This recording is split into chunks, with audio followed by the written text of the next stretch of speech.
लते, situation serious आहे.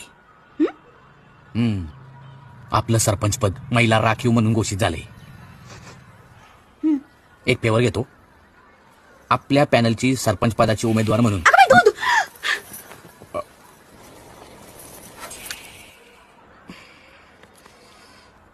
दूध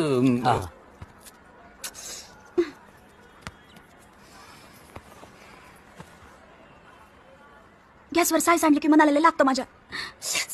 एक पातेलं दूध उतू गेलं म्हणून काही होत नाही, काही होत नाही. इथं दूध उत्पादक संघाचे माजी अध्यक्ष बसलेत आणि तुझं काय चाललंय? तर तुला सरपंच पदाची उमेदवार म्हणून उभं राहायचंय. हा, त्याकरता जनरल नॉलेज बिलेज पाहिजे पक्का. हाय बोला. आजूबाजूच्या परिस्थितीची माहिती पाहिजे. उद्या कोणी विचारलं आपले राष्ट्रपती कोण, माहितीये का? ते आपल्या आजूबाजूला असतात का? लते,